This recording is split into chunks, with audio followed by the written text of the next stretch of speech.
This is a book about generals, and specifically about 15 of the most successful Roman commanders from the late 3rd century BC to the middle of the 6th century AD.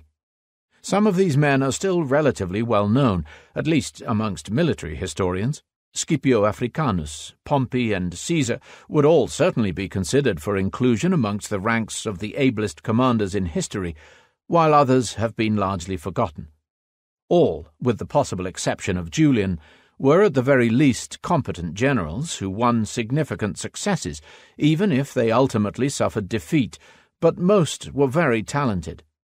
Selection has been based on their importance, both in the wider history of Rome and in the development of Roman warfare, and also on the availability of sufficient sources to describe them in any detail.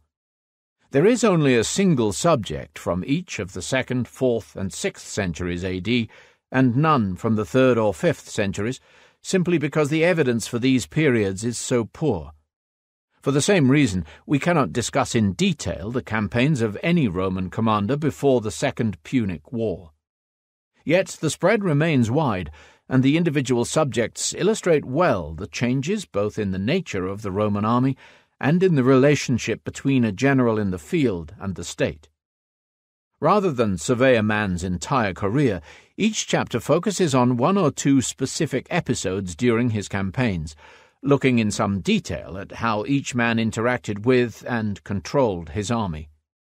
The main emphasis is always on what the commander did at each stage of an operation, and how far this contributed to its outcome.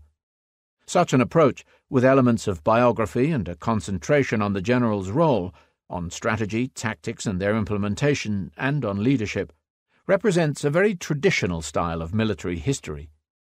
Inevitably, it involves a strong element of narrative and descriptions of the more dramatic elements of wars, of battles and sieges, trumpets and swords.